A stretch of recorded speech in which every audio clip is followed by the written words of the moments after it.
Friends, ఈరోజు మనం రాళ్ళపాటు project దగ్గర ఉన్నాము. ఇక్కడ మీరు చూడొచ్చు, ఇక్కడ లోపలికి ఒక పాత్వే కూడా ఉంది. ఇక్కడ మనం గమనించవచ్చు. ఆ లాస్ట్ దగ్గరికి ఇప్పుడు మనం వెళ్ళబోతున్నాం.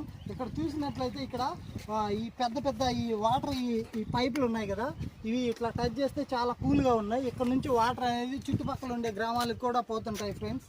మీరు ఇక్కడ అబ్జర్వ్ చేయొచ్చు. అండ్ అలాగే చాలా బాగుంది. ఇక్కడ ఇటు సైడు రెండు సైడ్లు వాటర్ చూడండి ఎంత బాగుందో. అండ్ అలాగే ఇక్కడ ఒక స్ట్రీట్ లైట్ కూడా ఉంది ఫ్రెండ్స్ ఇక్కడ, కాకపోతే ప్రజెంట్ అది వర్కింగ్లో లేదు. అండ్ అలాగే అక్కడ చూసుకుంటే బోట్ ఉంది కదా, వాళ్ళు వచ్చేసి ఇప్పుడు ఫిషింగ్ చేస్తున్నారు ఫ్రెండ్స్. ఇప్పుడు ఫిష్లు తీసే టైం అయింది, అదే వాళ్ళకి జీవనాధారం. సో వాళ్ళు పాపం తినడానికి వాళ్ళు పట్టుకుంటున్నారు ఫ్రెండ్స్. ఇప్పుడు బహుశా ఇంకా ఇవి పడ్డాయి, అవి తీస్తూ ఉన్నారు. మీరు కూడా ఇక్కడ చూడొచ్చు. అండ్ అలాగే అక్కడ లాస్ట్ డెడ్ ఎండ్ అక్కడ ఉంది కదా సర్కిల్ మాదిరి, ఆ ట్యాంక్ దగ్గరికి ఇప్పుడు వెళ్ళిపోతున్నాం. ఎందుకంటే అక్కడ దాని లోపల మెష్